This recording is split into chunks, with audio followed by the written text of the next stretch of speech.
de educación en las cárceles. Y con la colaboración de mis estudiantes hicimos las primeras investigaciones con niños que estaban en los que entonces se llamaban horriblemente centros de tránsito y distribución.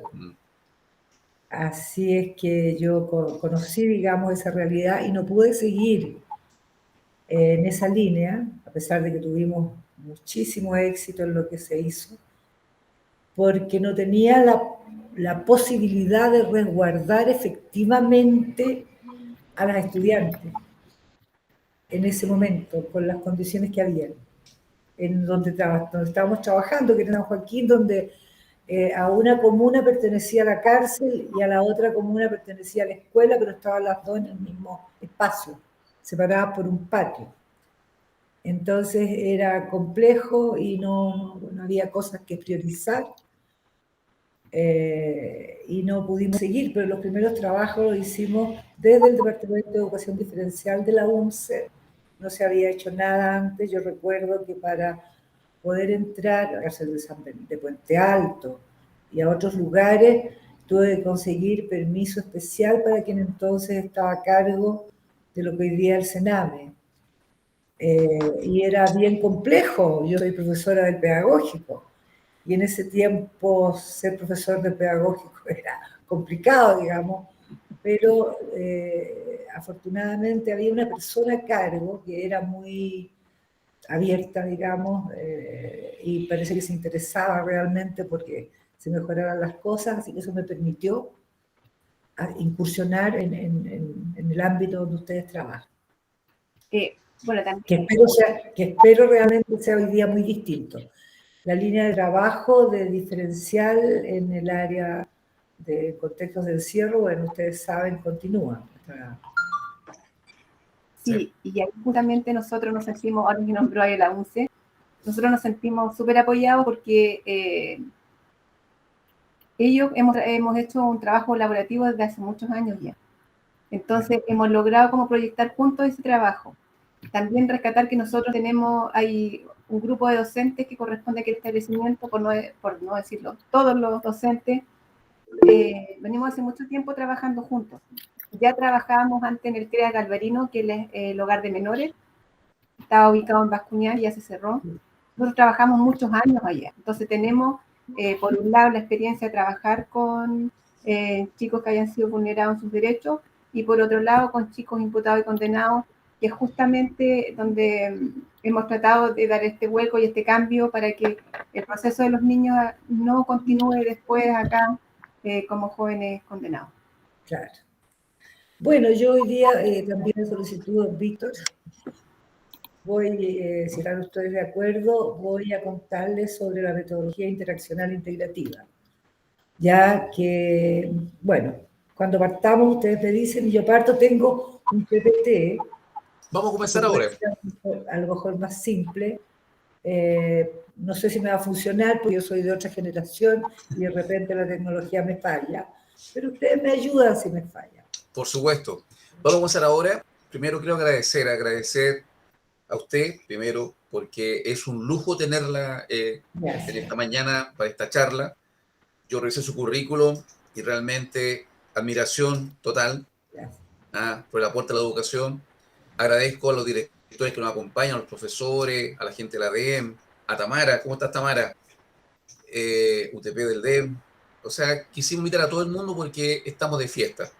De fiesta porque, bueno, usted, Premio Nacional de Educación, y justamente el director de Educación de Santiago, Rodrigo Rocco, me decía que bueno que haya sido premiada, que en este país se premia a la gente en vida, no muerta. Así que estamos muy contentos, estamos celebrando también nosotros como colegio su nombramiento de el Premio Nacional de Educación. Y quisimos hacer esta charla en este colegio porque nuestro colegio tiene mucha vinculación emocional.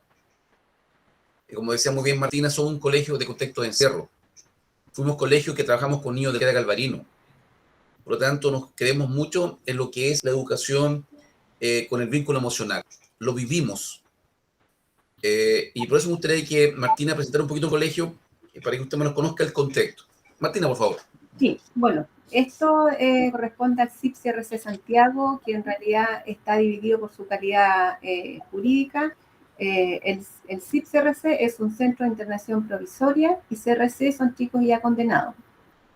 El centro acá es bien característico y a mí me llamó profundamente la atención cuando ingresé por primera vez, porque un centro justamente trata de privilegiar, a pesar de estar chicos imputados y condenados, de que sus chicos tengan lo que corresponde a los jóvenes, ya sean menores de edad o mayores de edad, según haya sido la causa por la cual ingresaron.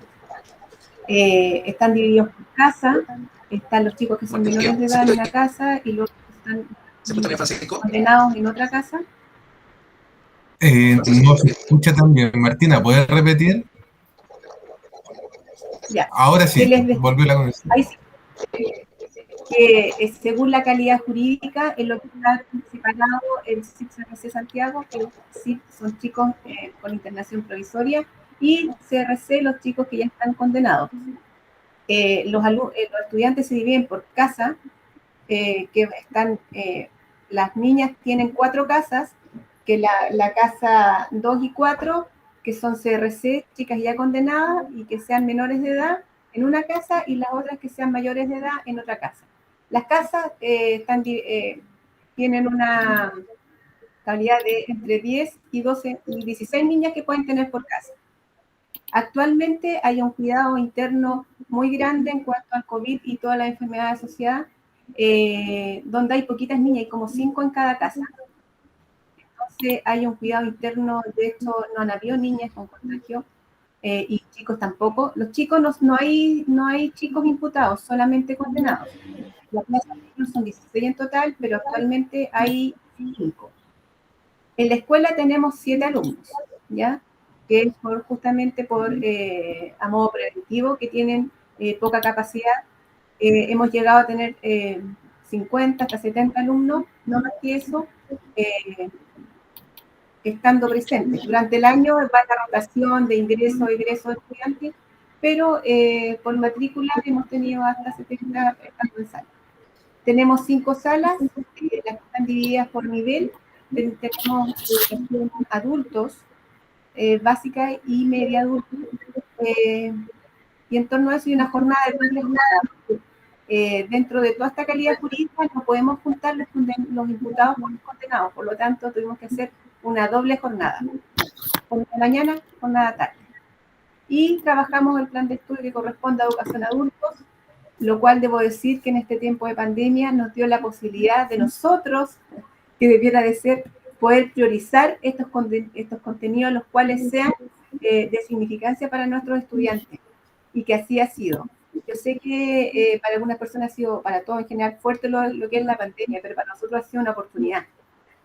Hemos trabajado mucho lo que es la autonomía en nuestros estudiantes, porque como les mencionaba, los profesores trabajan mucho en base a emociones y queremos seguir trabajando esto, pero esto no nos da resultados por justamente lo que se mencionaba por el currículum, que es muy amplio.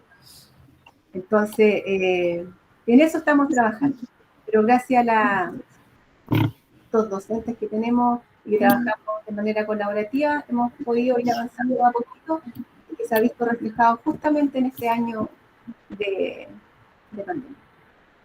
Así es que estoy muy contenta de verla aquí hoy. Gracias, Martina. Gracias. Gracias, Martina. Bueno, a mí me alegra, bien, a mí me alegra escuchar, claro. Sí, por una razón, porque yo estoy diciendo a todo el mundo, al colegio de profesores, me he reunido con ellos, con Recoleta, la Comuna de Recoleta, con Metropolitana, y en la misma, digamos, en relación a lo mismo que usted mencionaba. Yo digo que necesitamos una rebelión docente para que cada comunidad educativa pueda decidir cómo llegan los objetivos de aprendizaje. Y eso es posible. Y se lo dije al ministro. Le dije, ministro, yo estoy incitando una rebelión docente. Así es, porque no puede ser que todos sepamos que las cosas no están bien y no se haga nada al respecto, sino más de lo mismo. Más control, más rendición de cuentas y eso no nos da resultados. Tiene que haber control y rendición de cuentas, obviamente. Pero cuando eso se transforma en un fin en sí mismo, pierde todo sentido. Y yo creo que estamos en un momento en que es posible hacer cambios estructurales. Ojalá. Bueno, pero Sí. ustedes me dicen cómo seguimos. Sí, lo que viene ahora es la biografía de usted, me tocaba a mí, pero en Haga la realidad pregunta. hablar de usted realmente, yo quedo pequeño porque su currículum es tan amplio. Usted es magíster, doctor en educación, educadora diferencial, ha sido rectora del Manuel de Sala, decano de la facultad de la UNCE, lideró el doctorado también en la Universidad UNCE. O sea, usted conoce toda la educación.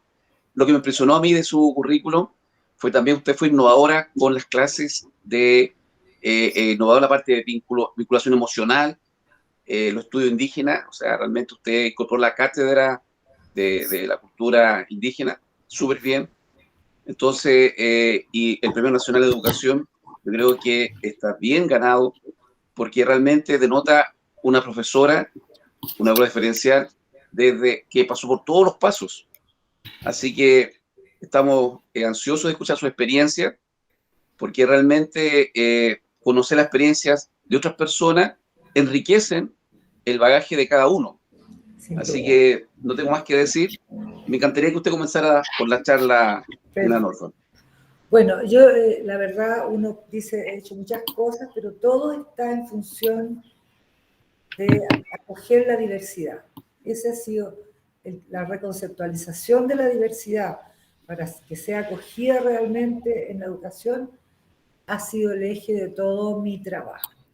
Ahora, primero que nada, quiero agradecer la invitación. Repito, estoy muy contenta de hablar con colegas.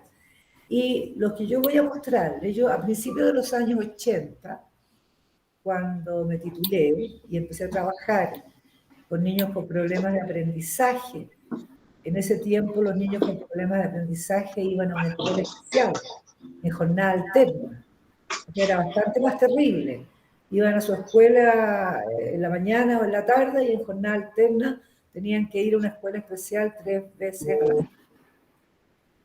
La verdad es que mi formación era, en esos años, y lamentablemente hasta hace pocos años, la formación estaba focalizada fundamentalmente en la idea de que uno especifica lo que le pasa al otro. Ahí lo vamos a conversar.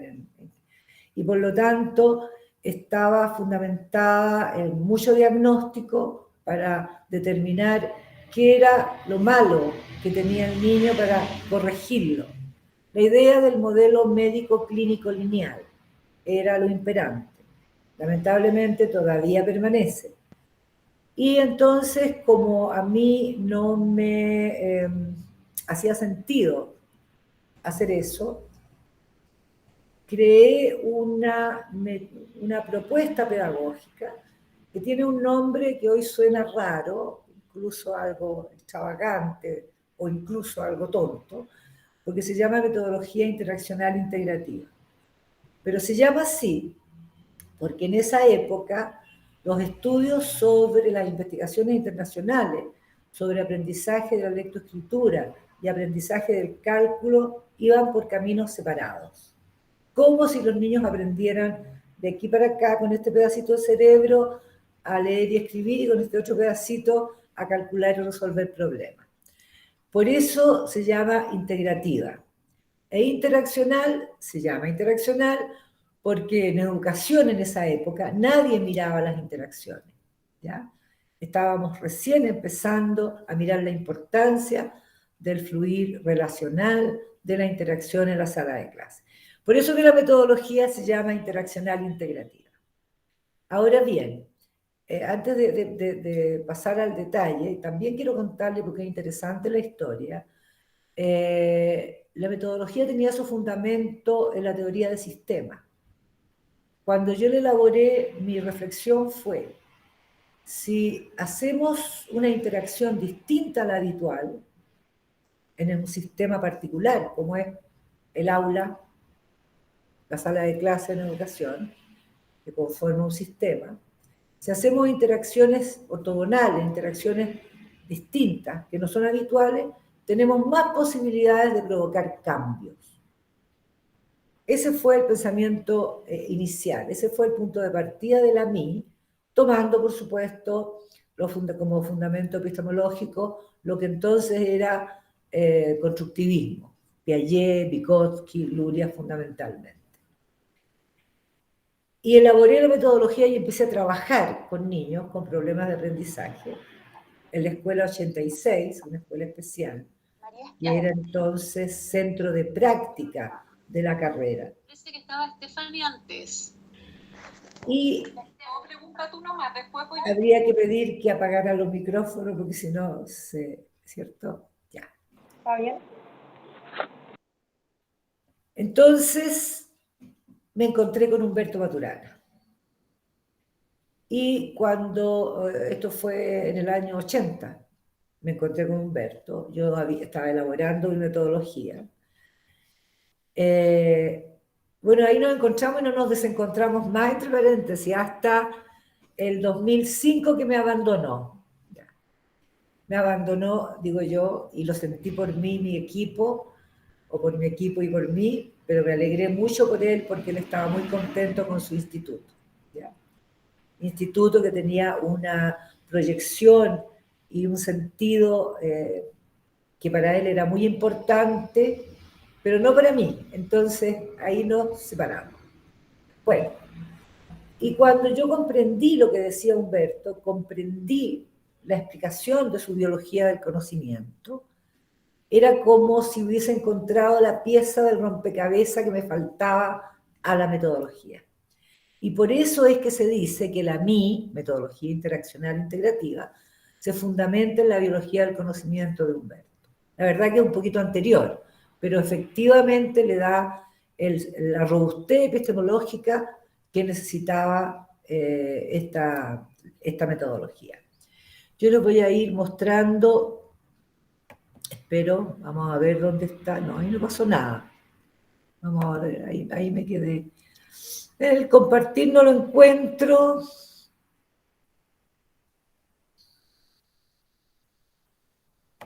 No encuentro el compartir, así que estamos complicados. Al lado de la manito, profe. Compartir pantalla se encuentra al lado derecho de la mano y se llama presentar ahora. Aparece un cuadradito con una flechita. Sí. Sí, se me perdieron todas esas. Qué increíble. Bueno. Habrá abajo, profe, abajo de donde están. Sí, la carita. Abajo en el centro. Sí, espera. Tengo que ir a... Bueno, esta es cosa, no es primera vez que me pasa, no encuentro el share, pero tengo a alguien a mano a quien pedirle ayuda, así que si ustedes prefieren el PPT, me disculpan 10 segundos y voy a pedir que me ayuden. ¿Sí? ¿Está bien? Ya.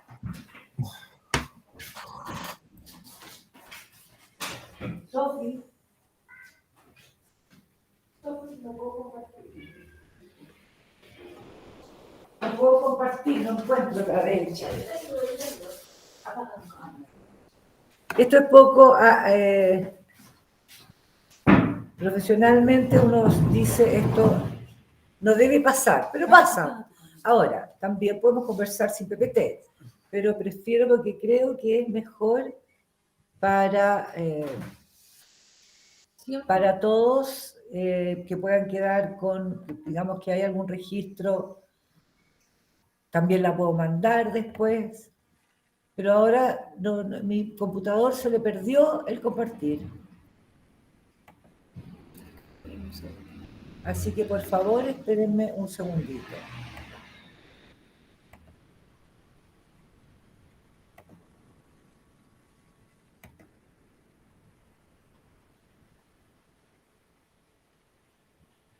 Se le perdió. No hay. Yo creo que es mi computador. Ahora sí. Ahora sí, ya. Sí. Estupendo.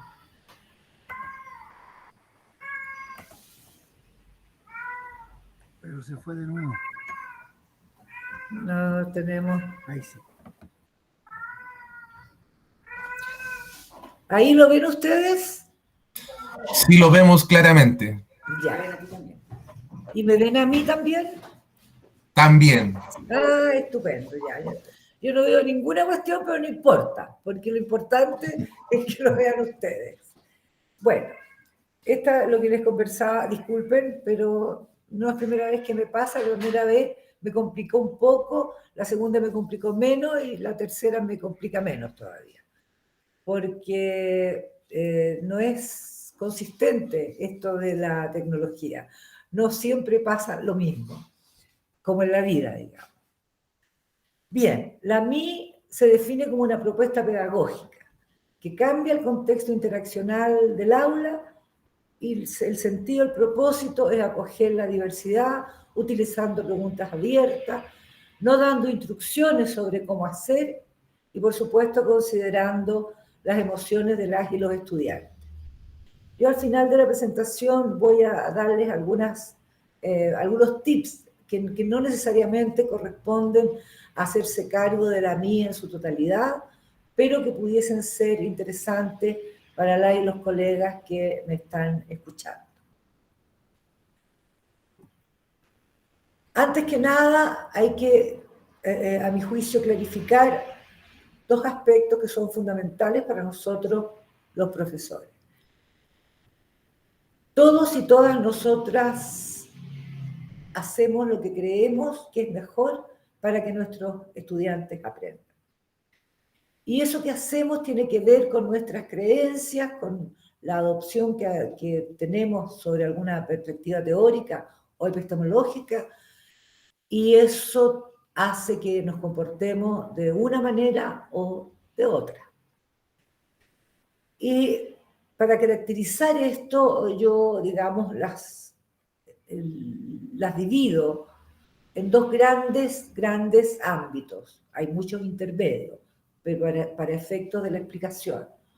Una primera mirada, es decir, creencias de quienes estamos a cargo del aula y pensamos que el aprendizaje ocurre de una manera particular, este primer ámbito grande es el que supone que el profesor o profesora determina lo que sus estudiantes aprenden.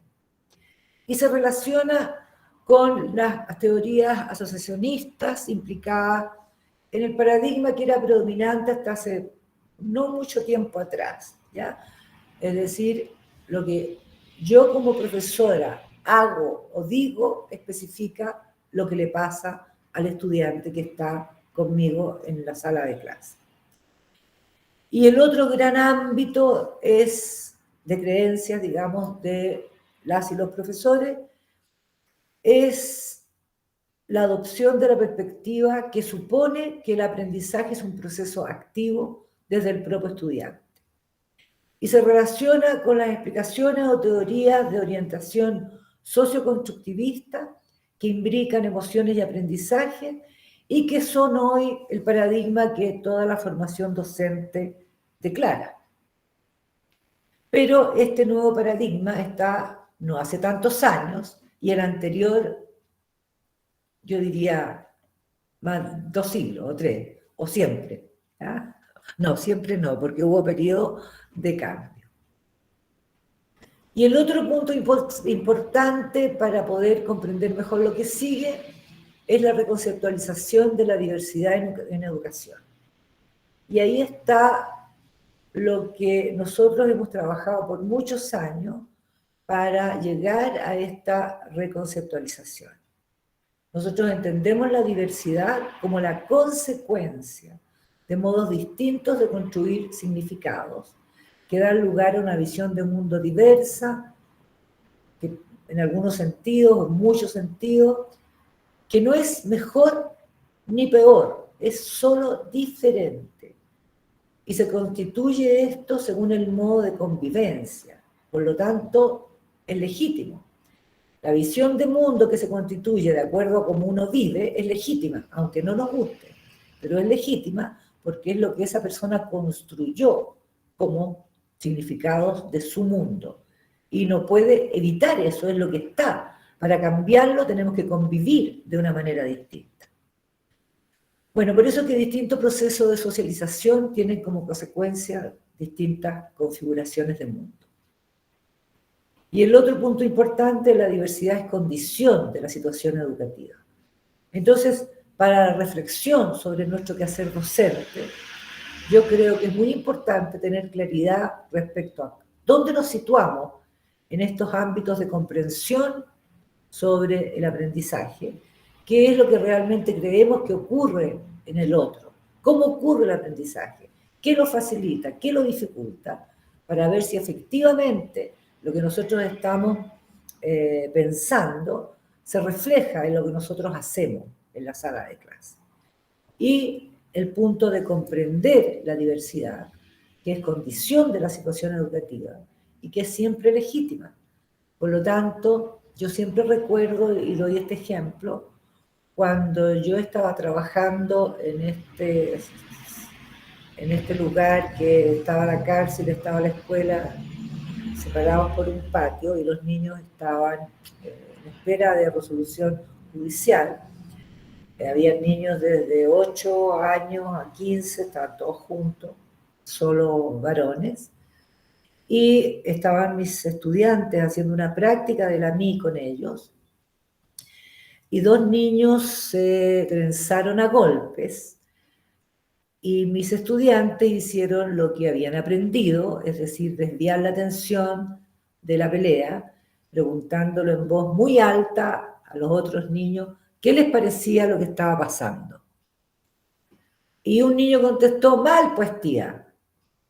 Los niños dejaron de pelear al ya no tener atención en la pelea, y les extrañó, por supuesto, les cambió la emoción, porque nadie les estaba diciendo, basta, párense, sepárense, qué sé yo, ni nadie los estaba tomando, sino se hizo una cosa distinta. Y el niño que contestó que le parecía muy mal, debe haber tenido unos 8 años. Mi estudiante se sintió muy bien en ese segundo porque dijo, él piensa que está mal que peleen. Pero el niño dijo, me parece muy mal porque esto, dijo, digamos, algunos insultos, no se sacan chocolate. La pelea estaba muy mal porque los que estaban peleando no se sacaban chocolate. Si no había sangre, este niño, según lo que él había construido de sentidos y significados en su convivencia, si una pelea no resultaba en que alguien era herido, no servía. O sea, la pelea era buena como en sí misma, digamos. Esa era la concepción que tenía ese niño, que debe haber tenido unos 8 años. Entonces la pregunta es, si uno a ese niño lo critica por lo que dijo, o le dice, ¿cómo es posible que piense así? Las personas deben respetarse, no deben golpearse.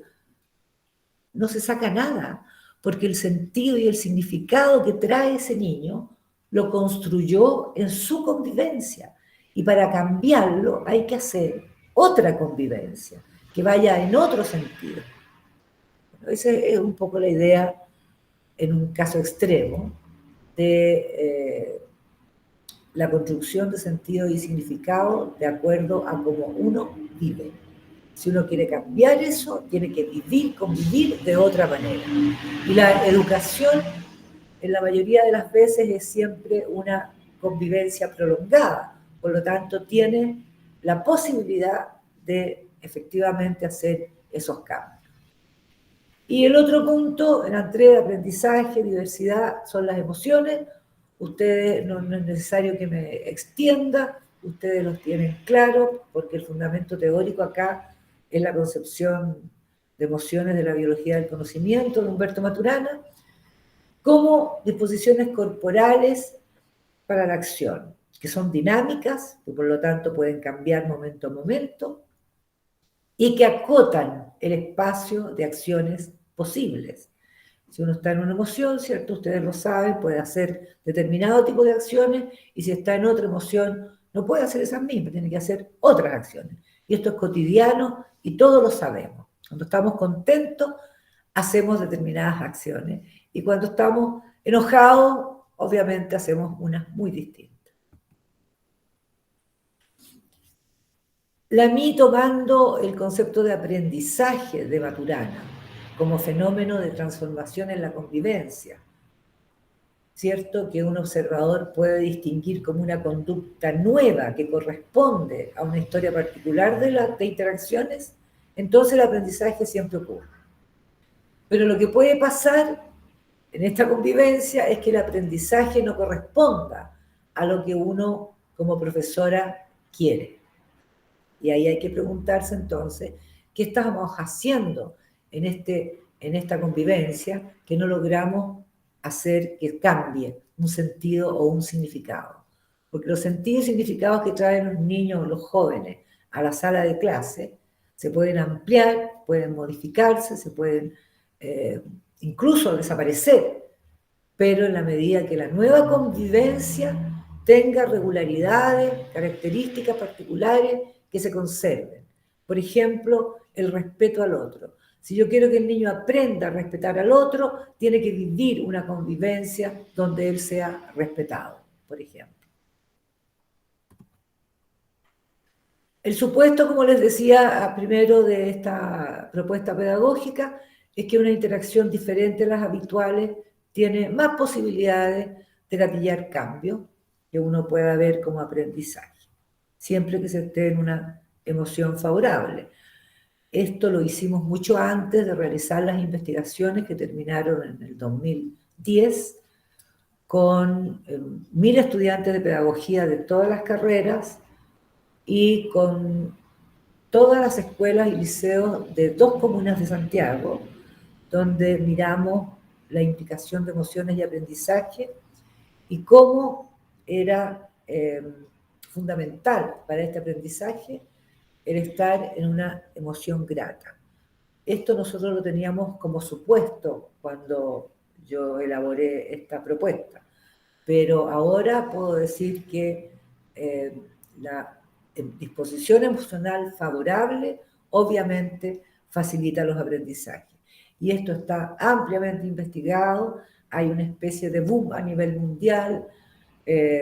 Recuerdo una investigación del año 2020 en Noruega, muy similar a la que nosotros hicimos en el año 2000 en la UNCE, y que llega a resultados similares. ¿Ya? Las emociones efectivamente tienen que ver con mejores aprendizajes, las emociones gratas. Esto es una aplicación metodológica habitual hasta hace algunos años atrás, que está en el ámbito primero que yo les mostraba sobre las creencias, sobre cómo ocurre el aprendizaje, qué lo facilita o qué lo dificulta. Hay una interacción lineal entre el profesor o profesora y el estudiante. El profesor selecciona estímulos por sus propiedades, es decir, el profesor o profesora piensa, determina un texto, una gráfica, una relación o lo que sea, porque tiene algo particular que puede ser más evidente. ¿Ya? Y lo que se espera, aunque no se diga, es que el estudiante aprenda o capte esas propiedades. ¿Ya? Es como cuando uno le enseña a los niños que un color es rojo o quiere enseñarle a leer en esa perspectiva y quiere mostrarle las letras y le pasa la A muy grande en rojo, incluso hasta no hace muchos años la A se bailaba, se cantaba, porque se suponía que de esa manera el estudiante captaría esa propiedad. Después el profesor da instrucciones sobre qué y cómo hacer. Y el estudiante realiza las acciones según esas instrucciones. El profesor o profesora evalúa una respuesta que ya está predeterminada al hacer la pregunta. Si yo pregunto, digamos, yo estoy en este ámbito, todo lo que yo pregunte tiene ya una respuesta prefijada. Y si el estudiante responde aquello que yo prefijé, o algo muy similar, entonces uno dice, el estudiante aprendió y le va bien en esa prueba porque tiene la respuesta que yo esperaba. Esto implica un supuesto epistemológico, que es que el medio es instructivo y que lo que uno hace como profesor o profesora determina lo que le pasa al estudiante.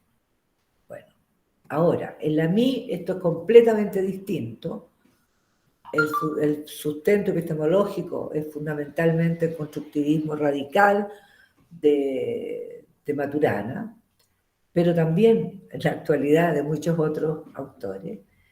Y la historia de interacciones se da en un contexto significativo.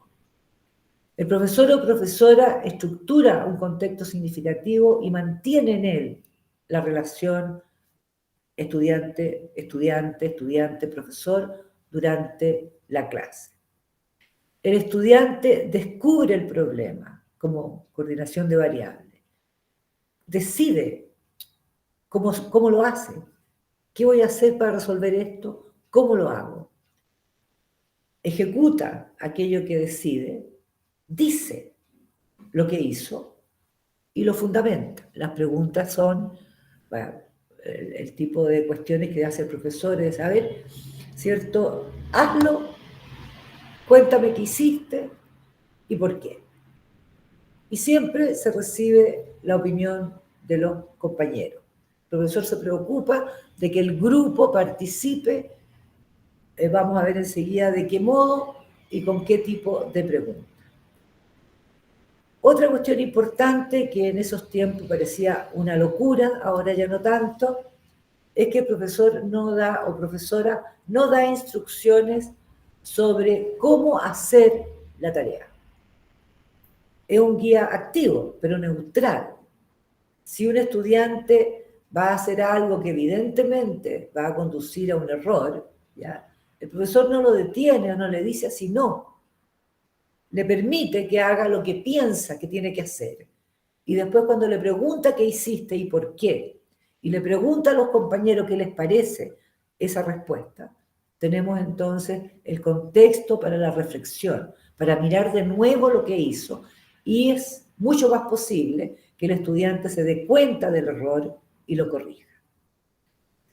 Cuando uno no da instrucciones sobre cómo hacer las cosas, no tiene cómo sancionar si no dijo cómo lo hizo, cómo lo hiciera, perdón. No hay sanción por la respuesta incorrecta. Yo aquí no tiene nada que ver esto con la disciplina, con la regla del juego, con lo que acordamos en cómo vamos a estructurar nuestras relaciones a tales horas. Eso es otra cuestión. Acá de lo que se trata es del ámbito de la implementación de aquello que el profesor o profesora quiere que los estudiantes aprendan en cualquier disciplina, ¿ya? Y en cualquier nivel. El profesor evalúa aquí el proceso y el producto, no solo el producto, sino también el proceso. El estudiante es entonces el que determina si está correcto o no lo realizado. Con esto de preguntarle a los demás, con volver a mirar lo que se hizo, el estudiante, si se equivocó, dice, me equivoqué. O, si piensa que está correcto, discute con el compañero que le está diciendo que no está correcto. No tiene la sanción del profesor, que es la figura hegemónica en la sala de clase. Cuando la respuesta del estudiante es una conducta nueva, que uno como observador ve que corresponde a esta historia, en este contexto significativo, entonces decimos, el estudiante aprendió. Los objetivos de la MI fueron siempre los mismos. Esto está hecho a principios de los 80 y tiene una revisión de hace 2 años completa, el fundamento epistemológico, etcétera, y no se le cambió ni una coma, ¿ya? Lo que yo me dejó muy contenta, porque entonces esto de que se llame metodología interaccional integrativa es una cuestión, pero lo que efectivamente es una propuesta para cambiar la interacción en la sala de clase. Y los objetivos son favorecer la disposición hacia los aprendizajes escolares y aumentar la autoestima y la seguridad en sí mismo, que eran los problemas centrales de los niños con problemas para aprender a leer y escribir en el minuto en que esto se hizo.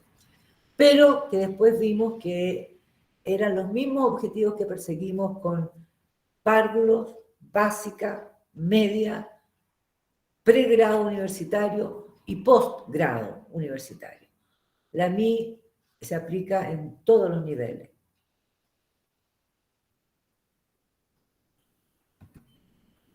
Ahora, ¿cómo se evidencia el cumplimiento de estos objetivos?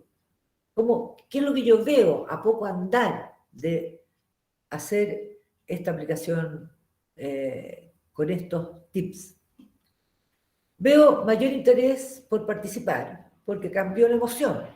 Si no tengo sanción, si tengo la posibilidad de decidir lo que yo voy a hacer, y aunque al principio eso cuesta, porque todo el mundo se acostumbraba a seguir instrucciones, incluyendo los profesores, ¿ya? Y eso acota las posibilidades de innovación, invisibiliza los talentos. No sabemos qué es capaz de hacer un niño, un joven, si no lo dejamos que efectivamente haga lo que crea, lo que cree que tiene que hacer. Yo siempre cuento esto de un abuelo mapuche que me preguntó una vez muy seriamente, porque él quería realmente saber el sentido, no le encontraba sentido y quería una explicación. Me dijo: profesor, ¿usted me puede explicar por qué en la escuela a mi nieto el profesor le dice haga esto así, así y así? Yo, me dijo, no lo puedo entender, porque ¿cómo va a saber el profesor si mi nieto puede hacerlo de una manera mejor aún o distinta? Bueno, esa es una diferencia enorme entre los modos que tenemos en nuestra cultura occidental, nuestra cultura hegemónica y la cultura indígena. Ellos ocupan muy poco las instrucciones a los niños, se les permite mayor autonomía, los errores no son sancionados. Yo tengo una larga línea de investigación con personas indígenas, con familias y mirando niños tanto en el hogar como en la escuela. Bueno, el interés por participar entonces es como la primera evidencia de que esto nos está dando resultados. Los estudiantes, al no ser sancionados y al permitírseles buscar la solución a la tarea del modo como ellos crean, se van segurizando. No es inmediato, por supuesto, demora un poco. Al principio todos preguntan, pero señora, ¿cómo lo hago? Pero dígame cómo hacerlo. Pero bueno, como decía antes, uno se acostumbra a seguir instrucciones y ese es un peligro enorme. Después está el aumento de la atención y la concentración, que tiene que ver con ese interés, una interacción más adecuada con los pares, un mejor nivel de lenguaje, por supuesto, se van resolviendo problemas más complejos, y finalmente la consecuencia es el aprendizaje de contenidos programáticos que están transversales en toda esta implementación curricular. Pero no es la primera cosa, es consecuencia de estar interesado en aprender una materia particular.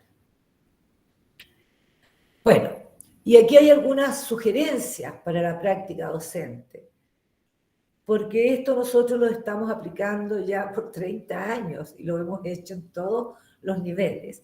Y no hay ni una sola experiencia que sea, que no haya funcionado, que no haya mejorado los aprendizajes, que no haya mejorado el clima del aula, que no haya mejorado la relación entre pares. ¿Ya? Entonces yo me permito hacer sugerencias para la práctica docente de algo que nosotros hemos hecho en los años 80 con los niños con problemas de aprendizaje, pero después en todos los niveles educacionales, incluyendo el doctorado. Yo hago clases con la MI en el doctorado. ¿Ya? El contexto significativo, no se explicita el objetivo. Yo sé que esta no es la indicación del Mineduc, pero a mi juicio nunca se debería explicitar el objetivo. Las preguntas, aquí dice se hacen preguntas, pero debería decir se hacen preguntas abiertas. ¿Ah? Le falta esa palabra. y la incorporación de la opinión de los pares. La incorporación de la opinión de los pares es súper importante, porque si son jóvenes, normalmente se suscita una especie de discusión entre la opinión de quien está respondiendo y la opinión de quienes no están de acuerdo con lo que está respondiendo. Y esa especie de discusión normalmente lleva a clarificar, tanto para el que dijo primero la respuesta, como para el resto del grupo, aquello que se está trabajando. Y no tiene incorporada la sanción del profesor. El profesor no dice eso que dice está mal, si no le pregunta a los compañeros. A ver, ¿qué opinan ustedes o qué opinas tú de lo que dijo Juanito? ¿Y tú qué te parece? ¿Estás de acuerdo? Sí, no, ¿por qué? Esa dinámica hace que nos demoremos un poquito más, pero los resultados son radicalmente diferentes. Las instrucciones, sin instrucciones sobre cómo hacer las cosas. Si yo tengo una tarea que significa relacionar, voy a inventar, relacionar determinadas propiedades de un elemento químico con condiciones particulares de la vida diaria, utensilios, etc. Entonces voy a tener que explicitar no cómo hacerlo, sino permitir que cada quien determine cómo hacer la tarea. Y eso implica que cada estudiante tiene más de un modo de ejecución. Nosotros no sabemos los talentos de nuestros estudiantes. Si damos instrucciones, nunca los vamos a saber. Si damos instrucciones sobre cómo hacerlo. Porque las instrucciones acotan el espacio posible de innovar, invisibiliza, como decía antes, los talentos. No sabemos qué es capaz de hacer alguien si le estamos diciendo paso 1, paso 2, paso 3. Y eso implica, al no tener instrucciones, implica tener más de un modo de ejecución. Los tipos de preguntas. Aquí, los tipos de preguntas, nosotros, los profesores, hacemos mucho preguntas cerradas. Pero acá se hacen solamente preguntas abiertas. Ustedes me ven, ¿cierto? Sí, sí la vemos. ¿Ustedes ven lo que yo muestro? Así es. Sí. ¿Alguien me puede decir de qué color es? Negro. Esa es una pregunta cerrada. Si yo pregunto de qué color es una pregunta cerrada. Admite una sola respuesta. Cualquier otra respuesta está mal. Si yo pregunto, en cambio, ¿qué me pueden decir de esto? Esa es una pregunta abierta.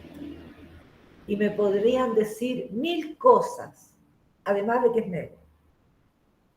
Si yo pregunto de esta manera, voy a recoger las experiencias que tienen mis estudiantes sobre el objeto o la relación o la historia o el resultado de una ecuación o el resultado de un experimento. Voy a saber lo que ellos traen. Si yo hago preguntas cerradas, no tengo cómo saberlo. Las preguntas abiertas son fundamentales. Uno aprende, ustedes no se imaginan la cantidad de cosas que uno aprende, incluso de niños pequeños, porque ellos saben de las situaciones, de los objetos, de las relaciones, mucho más de lo que uno espera. Y cuando uno hace preguntas abiertas, como la que acabo de ejemplificar, ¿qué me puedes decir de? Eso hace que los estudiantes se seguricen. O sea, me están preguntando a mí, ya no, mi opinión o lo que yo sé, entonces es importante. Y cuando se cierra el contenido, hay que utilizar aquello que dijeron los estudiantes en el contexto o mientras hacíamos preguntas abiertas y que obviamente sea pertinente a lo que estamos haciendo.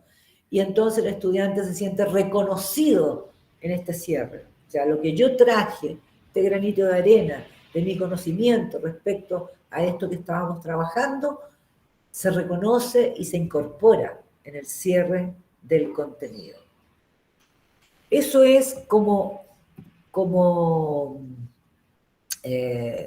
cuestiones generales lo que yo quería compartir con ustedes para aprovechar de ver si hay preguntas o comentarios o precisiones, pero la idea es que una interacción en la sala de clase distinta a las habituales, que nos es difícil, no es fácil hacer preguntas abiertas cuando nuestro hábito es diferente. No es fácil no dar instrucciones porque estamos seguros y nos reflexionamos al respecto, pero estamos seguros de que lo que nosotros hacemos o podemos hacer es de mejor calidad de lo que puede hacer el estudiante. Y ahí yo les aseguro que estamos equivocados. Y eso yo lo he comprobado muchísimas veces. Y he aprendido mucho de mis estudiantes en distintos niveles. ¿Ya? ¿Por qué? Porque el recoger las experiencias en un contexto significativo me hace conocer qué pasa con cada uno en relación a la temática que yo estoy trabajando. Las preguntas abiertas hacen que los estudiantes intercambien entre sí, porque yo no le voy a decir a un estudiante que está mal lo que está diciendo, sino le voy a preguntar al compañero. ¿Y tú qué opinas de lo que dice tu compañero? El niño dice, está bien, me parece bien, ya, y cuéntame por qué te parece bien. Al principio los muchachos se descolocan un poco, ¿ya? Sobre todo si son jóvenes. O dicen, pues tía, que no quiero esto. Pero si uno insiste, porque no vas a demostrar enojo ni crítica, y le preguntas al otro, ¿y a ti qué te parece? Que finalmente armas una conversación. Y el estudiante, si dio una respuesta equivocada, alguien de los compañeros va a tener dudas. Y entonces uno abre ese espacio de reflexión, porque la reflexión es, en todos los casos, volver a mirar lo que uno ya hizo o dijo. La posibilidad de volver a mirar lo que uno ya hizo o dijo es la posibilidad de reflexionar. Y eso es lo que hace esta nueva manera de interactuar en la sala de clase. Permitirle a todo estudiante volver a mirar lo que hizo o dijo en la sala de clase. Esta, como les digo, propuesta es muy simple. No se necesita ningún doctorado para hacer por lo menos algunas cuestiones, como las preguntas abiertas, que le cambian la emoción a los estudiantes, absolutamente. Si a mí me preguntan algo relacionado con astronomía, ¿ya? Y me dicen, a ver, ¿en qué momento del año Saturno está más cerca del Sol? Ni idea. Pero a lo mejor si me preguntan, ¿tú sabes qué es lo que pasa con los planetas y el Sol? ¿Qué ocurre? A lo mejor yo ahí sabría un poco más, pues, y podría decir cosas que tengo en mi conocimiento, de mi experiencia, y se me está permitiendo hacerlo en la sala de clase. Bueno, eso yo creo que en general era lo más relevante que yo quería compartir con ustedes. No sé cómo estamos en la hora, pero me gustaría dejar un trecho está mal dicho porque no estamos caminando, un espacio de tiempo para que pudiéramos hacer comentarios o preguntas.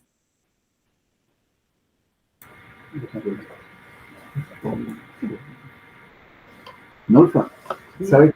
Realmente tú dices que es simple, pero no es simple porque realmente es cambiar un paradigma.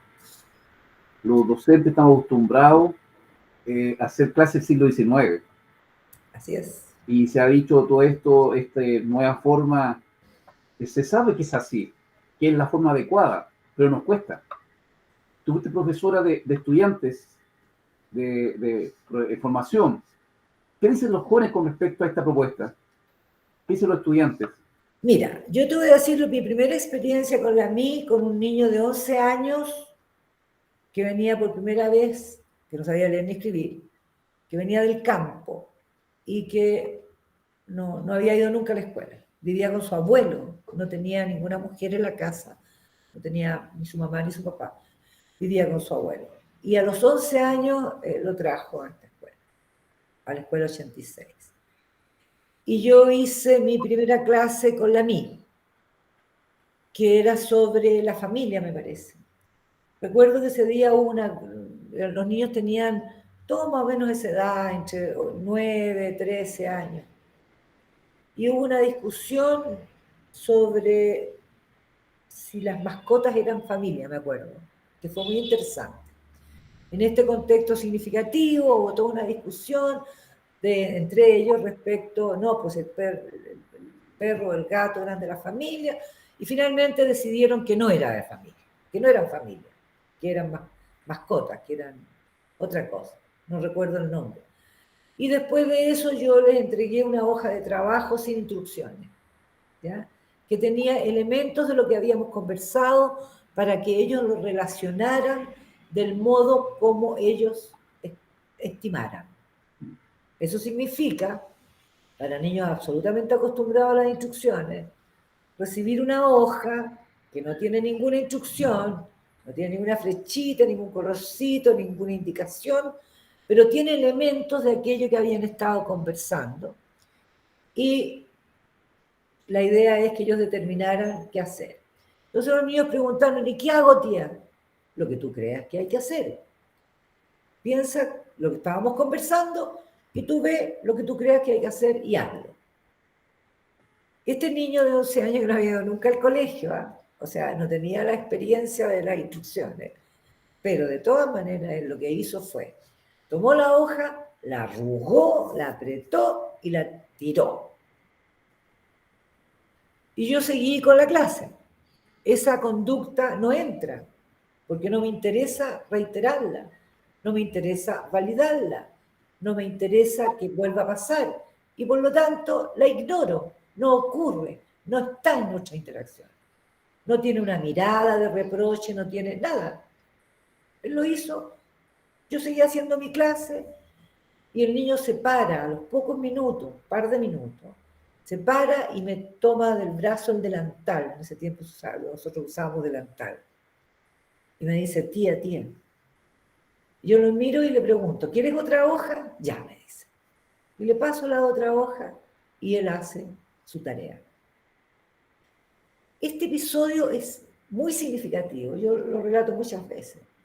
Ese curso fue el primero que tuvo la MI. Estamos hablando de muchos años atrás. Con niños que o no estaban nunca en el colegio como él, o que habían sido echados de la escuela, o que tenían otros problemas de conducta, en fin. Y con ellos es con quienes más resulta. Pero uno tiene que ser muy coherente, muy consistente. Entonces es difícil en la perspectiva de que uno tiene hábitos de trabajo. Pero si uno no parte nunca, no va a cambiar nunca. Y ¿saben qué más? Cuando uno trabaja de esta manera, lo pasa muy bien. No tiene que enojarse con nadie. No tiene que retar a nadie. Cuando una de mis estudiantes me dijo una vez, bueno, pero yo puedo mandarle una comunicación al apoderado porque alguien se porta mal. Yo le dije, si tú le mandas una comunicación al apoderado porque su niño se portó mal en tu clase, estás haciendo una declaración pública de incompetencia profesional, porque la mamá no te llama a ti para decirte que el niño no quiere comerse su cena en la noche. Conmigo nadie manda comunicaciones al apoderado, como no sea, para conversar sobre cosas que pueden ser importantes, pero para acusarte cara de cohete, jamás. Es una declaración pública de incompetencia profesional. ¿Cómo yo le voy a estar diciendo a la mamá que su hijo se portó mal conmigo? Yo puedo, si yo veo que el niño o la niña está complicado, lo veo distinto, por supuesto, voy a llamar a la mamá para conversar, para saber si pasa algo, cómo puedo colaborar. Pero bueno, antes eso era muy común, ¿eh? por supuesto, ustedes están en otra situación. No sé cuán común sea hoy día, pero hasta que yo fui directora del Manuel de Sala, también se hacía, ¿ya? Y no es fácil erradicar. Entonces, de alguna manera, el ser consistente con la mirada que implica acoger la diversidad, en el entendido que toda persona aprende, toda persona puede aprender. Hay que tener una convicción respecto a eso y no tomarse las cosas a lo personal, que es el problema, sobre todo con los jóvenes, cuando tienen actitudes que uno considera inadecuadas, el lenguaje que uno considera soez, gestos que uno considera falta de respeto. Lo toma a lo personal. El gesto que hace el joven lo aprendió. ¿Dónde? En su convivencia. Y es lo que trae, es su mochila. Si nosotros queremos cambiarla, tenemos que mostrarle otra manera en la convivencia. No sacamos nada con decirle, eso no lo puedes hacer aquí. Porque a lo mejor no lo hace ahí, pero no cambia nada. Es como cuando esta cosa de la comunicación al papá o a la mamá. Ahora, esto no es simple en el sentido de que requiere que uno efectivamente haga una reflexión profunda sobre lo que está haciendo profesionalmente. Pero es simple en el sentido académico. A eso me refería yo. No hay que aprenderse ninguna cosa especial. No hay que hacer ningún doctorado sobre nada. Hay 3 pilares fundamentales. Yo creo que el aprendizaje es un proceso activo. Creo efectivamente que las personas construimos nuestro aprendizaje. Por lo tanto, la interpretación del mundo, como dicen los neurocientíficos hoy día, la hace cada quien, ¿ya? Porque no tenemos acceso a ese mundo, con independencia de, como diría Humberto, de cómo estamos hechos. No tenemos capacidad fisiológica, biológica, para acceder a una realidad tal como es. Tenemos limitaciones. Al tener limitaciones, no podemos tener certezas, sino podemos saber cómo es la realidad en sí. No tenemos acceso. Solamente tenemos acceso a lo que hemos construido en términos de sentido y significado de ese mundo a lo largo de nuestra vida. Y si el joven ha construido a lo largo de su vida un sentido particular para una relación determinada, que se expresa en un lenguaje determinado, en un gesto, en una conducta, ¿ya? Es lo que trae. No es contra uno, es lo que aprendió. Y eso es lo que uno tiene que reflexionar profundamente, si es que efectivamente cree que el aprendizaje ocurre de esta manera, si efectivamente cree que uno no tiene acceso a una realidad con independencia de uno y que por lo tanto tampoco uno puede instalar en el otro aquello que uno quiere, porque no puede. Lo único que puede hacer es convivir de una manera donde haya una transformación en esa convivencia que vaya en dirección a aquello que nosotros queremos. Y si se hace así, uno se desapega de lo personal. Este niño hizo un gesto horrible, pero no me lo hizo a mí. Él lo hace cuando tiene un determinado sentimiento, una determinada emoción o lo que fuere, ¿ya? En cualquier parte, porque es lo que aprendió. Yo tengo que mostrarle otra cosa. Pero si yo insisto en eso y vuelves a hacer lo mismo, yo te dije que eso no lo iba a admitir, y no sé, estamos haciendo exactamente lo contrario de lo que creemos, si es que lo que creemos es que el aprendizaje ocurre en el individuo, construido por el individuo, de acuerdo a cómo vive.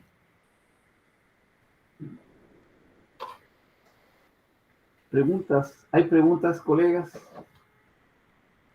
Bueno, ahí Norfa, contarte un poquito que nosotros también desde esta mirada, nosotros trabajamos con una planilla metacognitiva, que justamente intentamos, porque nuestros niños igual, si bien es cierto, se podría decir que no son tímidos, pero a la hora de pedirles a ellos su opinión son bastante tímidos. Justamente se debe a quizá al poco conocimiento, que sienten vergüenza, y se ha dado un enriquecimiento bastante rico, porque tiene cierto, un ejemplo, uno cuando chica recuerda, dice, ¿con quién aprendiste más? No, es que el profesor cuando éramos chicos me enseñó de tal forma y él era súper acogedor. A ti te queda el significado y el cómo aprendiste gracias al proceso que tuvo ese profesor. Entonces, más bien antes era como mal mirado. Por ejemplo, uno miraba y dice, no, toda la clase estuvo conversando con los alumnos. Y no te das cuenta que en ese proceso es un enriquecimiento a nivel de los pares, también un conocimiento, un nivel de aprender entre pares, y también que uno es un guía, no es tan solamente, como dices tú, el querer entregar y que cumplan los requisitos de un currículum. Es como en la forma en que uno entrega, es como la guía nomás. Claro, Entonces, perdón, sí es súper importante no confundir el afecto con esta consideración de las emociones. Yo no estoy, o sea, es muy importante, por supuesto, el respeto, y todo ese respeto al otro se demostrará de distintas maneras. Pero esto no tiene que ver directamente con lo afectivo. Ojalá todos los profesores fuesen encantadores, afectuosos, pero eso puede ser una cuestión de personalidad. Las emociones favorables se establecen cuando hay una relación de respeto. Y el respeto parte por no querer que el otro sea igual a uno. Esa es una cuestión fundamental. ¿Ya? ¿Por qué yo estoy pensando que este joven debe pensar de tal situación lo que pienso yo? Se puede pensar distinto. A lo mejor me da una mirada que a mí nunca se me había ocurrido. Entonces, es diferente, sí, perdón, es diferente la cosa afectiva. Las emociones acá, ¿cierto? Y ustedes lo saben muy bien, son disposiciones corporales para hacer cosas. Si estoy en una emoción, hago determinadas cosas, si estoy en otra emoción, hago otras. No tiene que ver con la regulación de las emociones, ni con el control de las emociones, ni con la comprensión de las emociones, ni con el autoestudio de las emociones, ni el autoconocimiento de mis emociones. Esas son otras perspectivas, legítimas, valiosas, pero no tienen nada que ver con lo que yo estoy diciendo. Lo que yo estoy diciendo y lo que considerar a mí es considerar las emociones. O sea, tenerlas presentes. Tengo que considerar la emoción de mi estudiante. Si el estudiante está en una emoción poco grata, no va a aprender.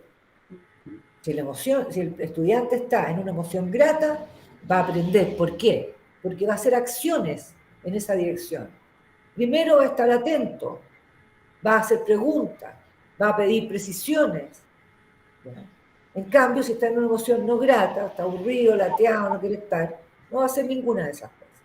Entonces, en la mí, las emociones tienen, y por eso, digamos, en la concepción de Maturana, la definición, por decirlo de alguna manera, de las emociones como disposiciones corporales para la acción. No me interesa que el estudiante se autorregule, eso es control de las emociones. No. Hay un problema acá con toda la mirada de lo socioemocional desde el ministerio, creo yo. En una de las evaluaciones últimas, una de las preguntas era, ¿en tu colegio te enseñan no sé si a controlar o a darte cuenta de tus emociones? Y los niños contestaron mayormente sí. ¿Cuándo en el colegio? ¿De qué manera? Si alguien está enojado, lo retan porque no puede estar en esa conducta. Hay una superposición de ideas sobre las emociones que complican más que ayudan. Acá el punto es que el profesor o profesora considere, tome en cuenta las emociones de los estudiantes para poder cambiarlas. En el fondo, ¿qué es lo que hacemos con la MI? Les cambiamos las emociones a los estudiantes. Ese es lo que hacemos, en términos simples. El estudiante llega enojado porque ha fracasado, porque le ha ido pésimo, sobre todo los jóvenes. Nosotros tuvimos, recuerdo, un curso. Y nadie me puede decir otra cosa es con guitarra, porque yo he tenido la guitarra muchas veces, ¿ya? Estos jóvenes era tercero medio hace algunos años atrás, que habían desertado del sistema regular y los acogían a una escuela del Ministerio en Macul que funcionaba, recuerdo, ese liceo funcionaba en 3 tandas. El liceo, digamos, hasta las 4 de la tarde, de las 5 a las 7, o de las 4 a las 7, estos muchachos, y después había educación de adultos en la noche. Bueno. Y estos niños eran complejos, como son los niños de ustedes, ¿ya? Todos adolescentes, jugaban a las cartas en la sala. Las niñas se pintaban la uña. Y de repente alguien se paraba y salía al patio a fumar. Bueno, ese grupo lo tuvieron a su cargo 2 de mis estudiantes haciendo su tesis. Para hacerles corto el cuento, con la mía. Hay videos y todo. Para hacer corto el cuento, todos aprendieron, todos pasaron de curso, y la reunión final que se hizo cuando ya habían terminado fue maravillosa, está grabada. Uno de los estudiantes decía, ahora quiero ver qué va a decir mi viejo cuando sepa que pasé matemáticas. ¿Ya? Estaban como todos muy contentos porque se habían dado cuenta que podían aprender. Les habían dicho todo el tiempo que no iban a poder, que sacaban malas notas, etc.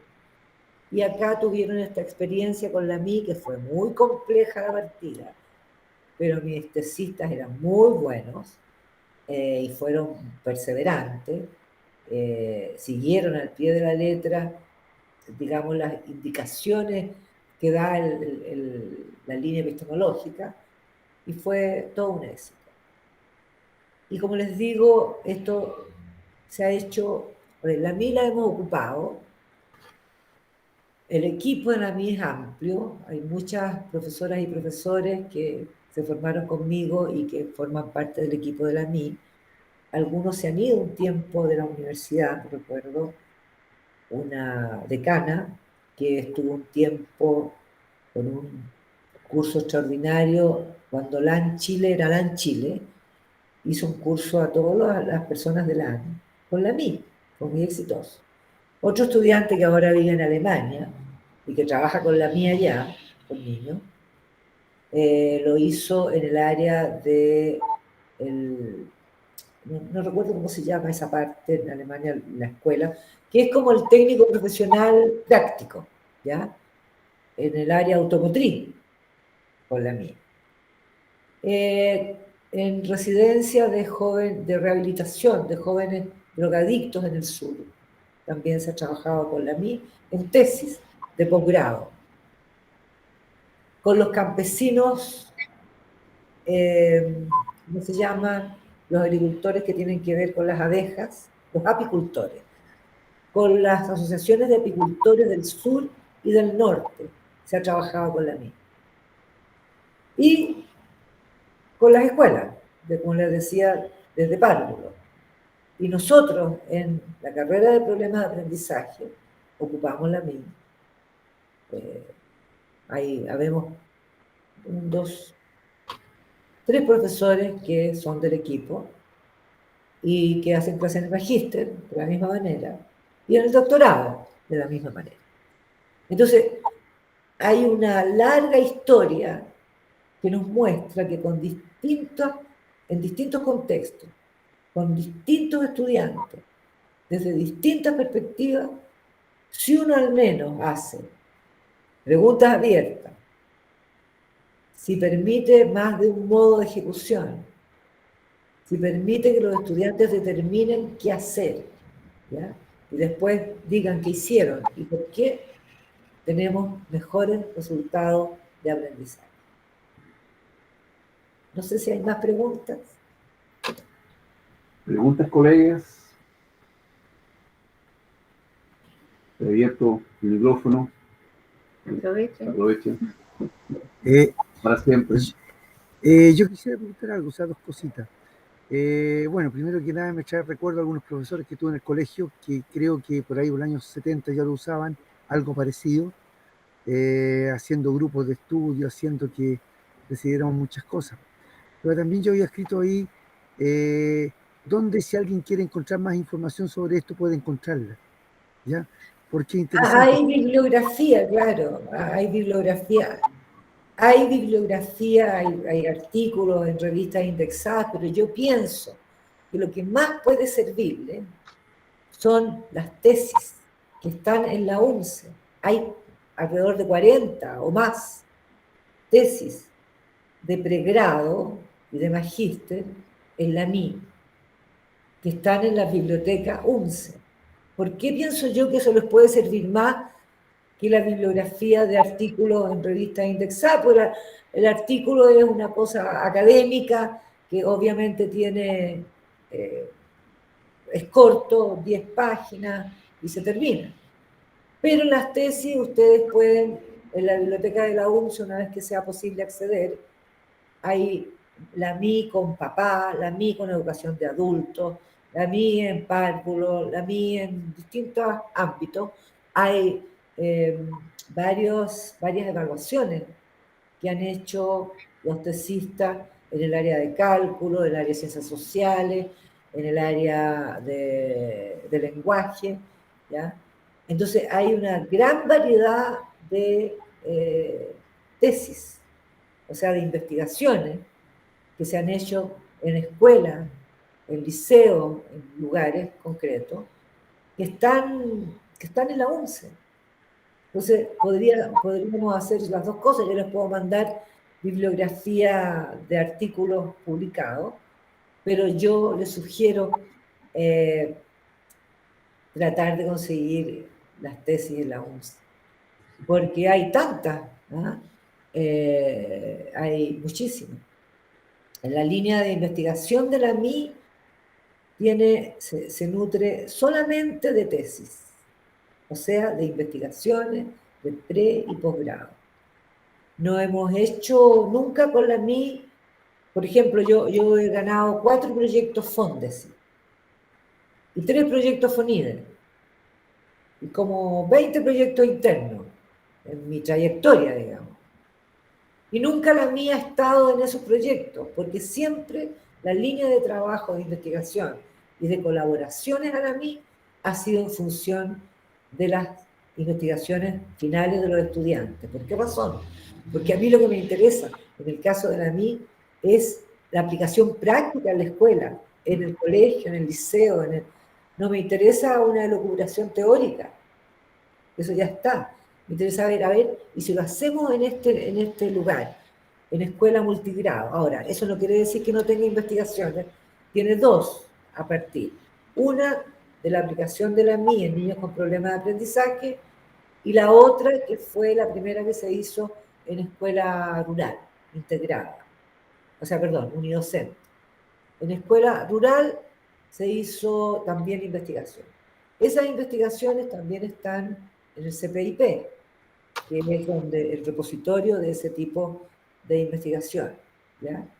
Entonces, por eso que yo digo, las tesis son interesantes, porque ya, un trabajo se hizo en el liceo tanto con tal grupo, el otro trabajo se hizo en la escuela tanto con tal nivel. Entonces hay una multiplicidad de posibilidades de ver similitudes con lo que ustedes u otras personas hacen a diario en la escuela. No sé si le contesté, Raúl. Sí, yo creo que le contesto. Bien, ¿hay más preguntas, colegas? ¿No? Bueno, igual estamos ya en la hora. Sí.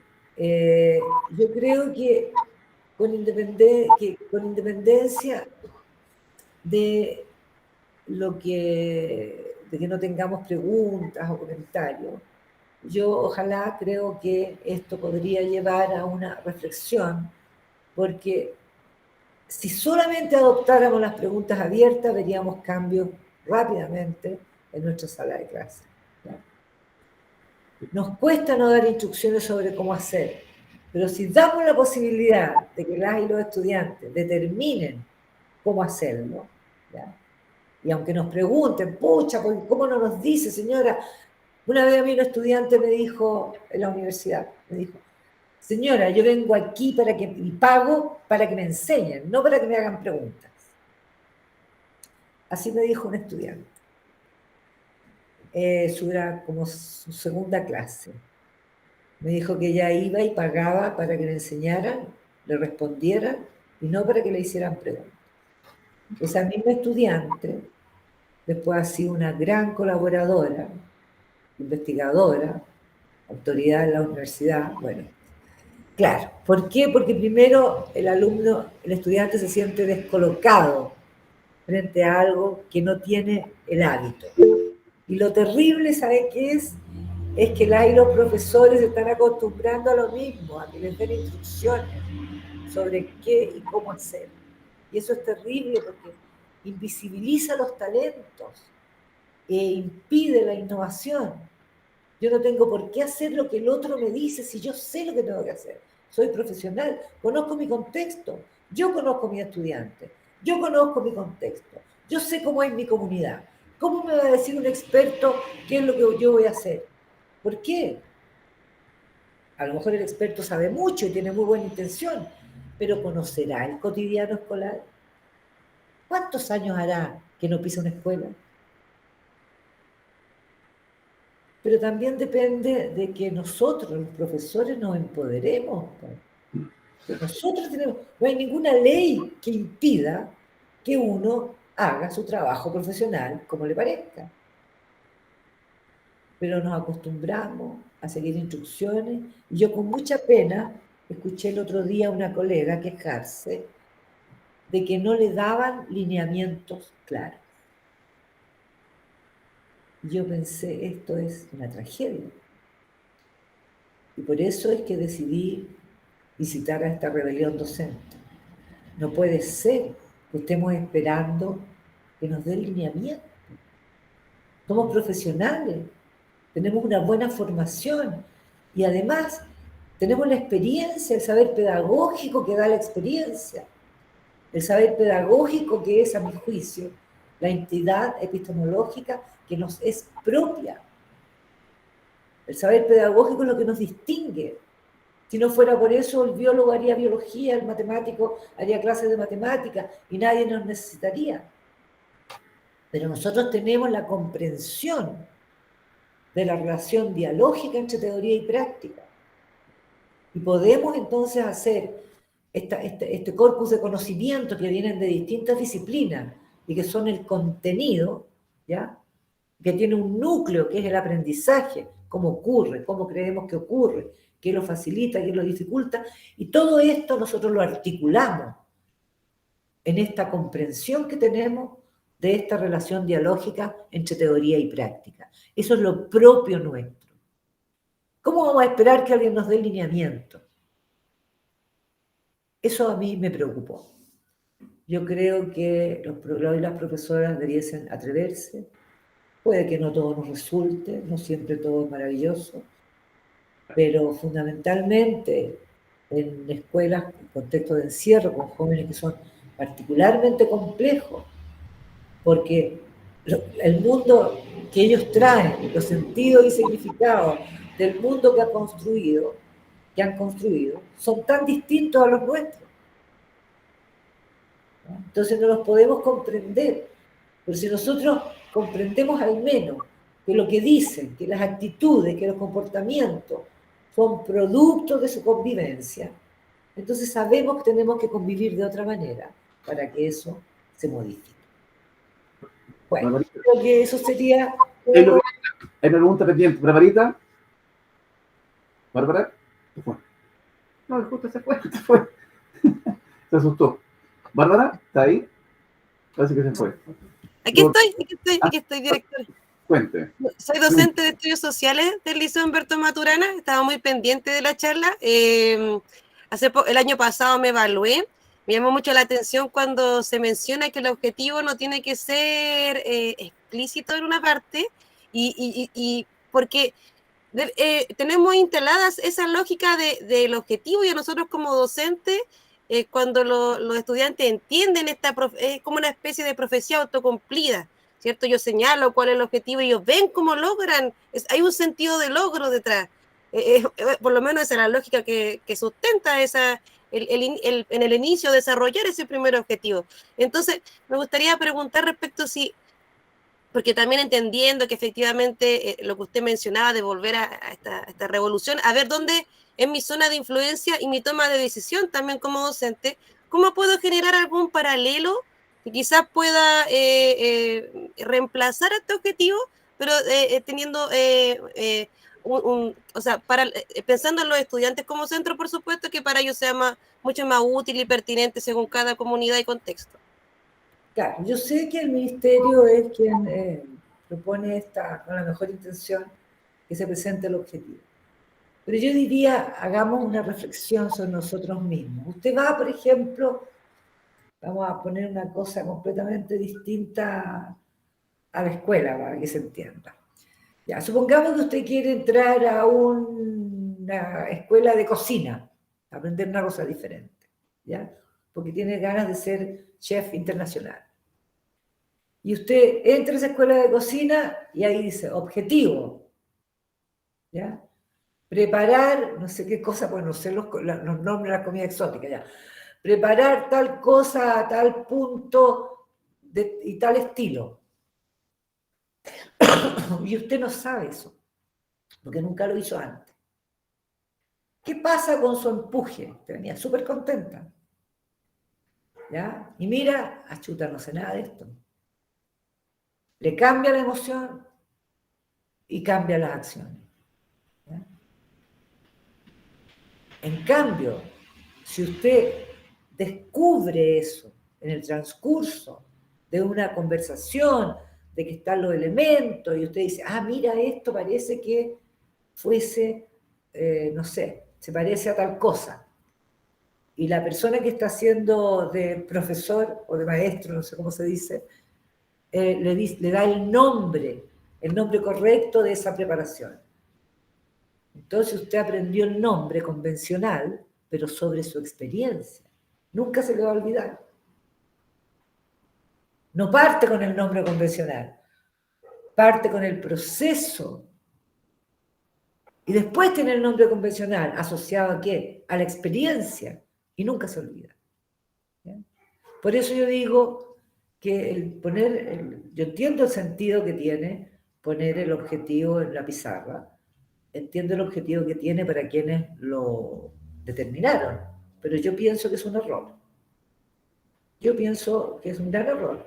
Yo jamás les diría a mis estudiantes de doctorado, el objetivo de este módulo es que ustedes aprendan tal cosa.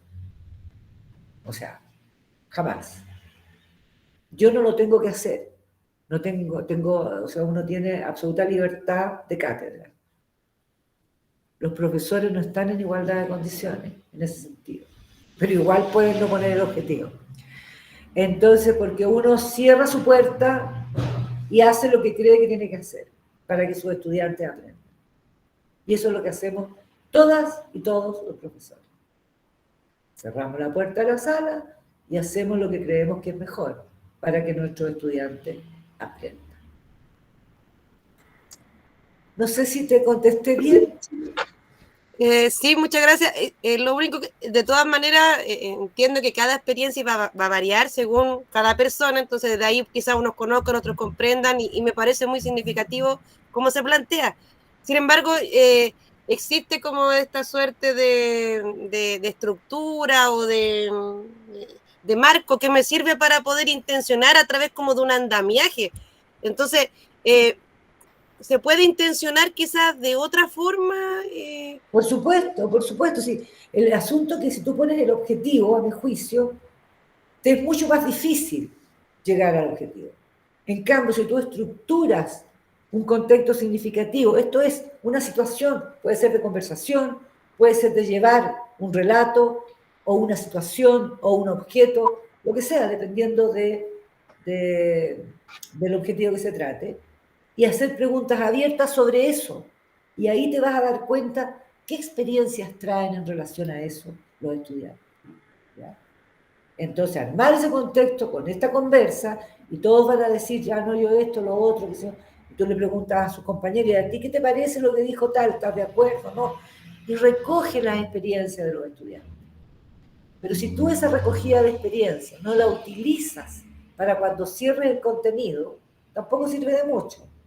Porque la idea es que cuando uno cierra el contenido, los estudiantes, algunos, los que han dicho cosas pertinentes, se sientan reconocidos en eso. Participaron en la elaboración del logro, de la construcción del logro de ese objetivo, cualquiera que este fuese. ¿Sí? Bien. Muchas gracias, de verdad mucho sentido, porque nosotros no trabajamos tanto con conocimientos previos, pero sí con experiencias previas. Exacto. Así que no, muchas gracias. Las experiencias, Linda, las experiencias son eso, conocimiento. El contenido del currículum es, por decirlo de alguna manera, ¿cómo decirlo?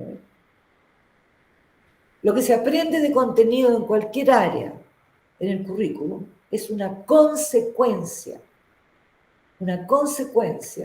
de cómo se da la relación entre estudiantes y profesores. Yo me intereso por aprender un determinado contenido en la medida que lo previo, la interacción, el clima de aula, me valoran, me ven, porque si no me ven no me interesa, ¿cierto? La visibilización de cada estudiante, la valoración de la diferencia, todo eso hace que a mí me den ganas de aprender ese contenido. Si no tengo eso, no me interesa el contenido. Además, ¿qué contenido no se puede encontrar en la tecnología si yo necesito buscar algo? Entonces, los contenidos son importantes, pero siempre que tengan sentido para la vida de las personas. Eso. Bien, Carolina, la última pregunta, para ir cerrando ya porque son las 1:04. Sí. Carolina. Sí, hola, muy buenas tardes a todas, a todos. Más que una pregunta, doctora Nolfa, es dar el agradecimiento en nombre de nuestro director de educación, don Rodrigo Rocco, por tener esta instancia que yo creo que nos deja a todos nosotros con muchas reflexiones personales que tendremos que realizar, pero agradecer la gestión del director y que usted nos pueda dar esta charla magistral en este contexto desde la virtualidad. Así que solo eso, traspasarlas. Muchas gracias, doctora, a nombre de nuestro director de educación. Bien, gracias, Carolina, a usted. Bueno, gracias a todos y todos por escucharnos. Ha sido muy grato. ¿Sí? Gracias, queremos hacer un presente. Lo que pasa es que virtualmente, por favor, Francisco, sí. Hay un Galvano. Entonces, por favor. Sí, profesora, en representación de los profesores y profesoras del Liceo Humberto Maturana Romesín, nos sentimos totalmente identificados y representados con su exposición sobre los temas como, por ejemplo, de acoger a la diversidad, la emocionalidad y adoptar también sus sugerencias sobre las prácticas docentes.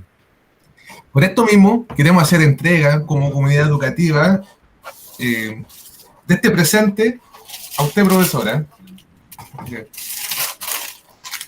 que usted muy amablemente aceptó nuestra invitación para que pueda compartir toda su experiencia académica y pedagógica con nuestra comunidad. Así que muchas gracias. Mi compañera se los va a leer. Dice, sin aceptación y respeto por sí mismo, uno no puede aceptar y respetar al otro. Sin aceptar al otro como un legítimo otro en la convivencia, no hay fenómeno social. Es una cita de Humberto Maturana. Sí, muy bien, muy bonito. Y este galardón por interno, el director se comunica con usted para ver cómo se lo hace llegar. Ya, muy bien, muchas gracias. Muy bien. Muchas gracias a todos por esta reflexión, por este momento pedagógico que me encanta. Muchas gracias, Norfa, de verdad. Perfecto, ya, ha sido un gusto, que estén muy bien. Chao, chao a todos. Muchas gracias. Chao. Chao. Gracias. Gracias. Chao a todos. Chao. Chao, chao a todos, chao a todos. Chao. Chao, Barbarita. Hasta luego, muchachos. Chao.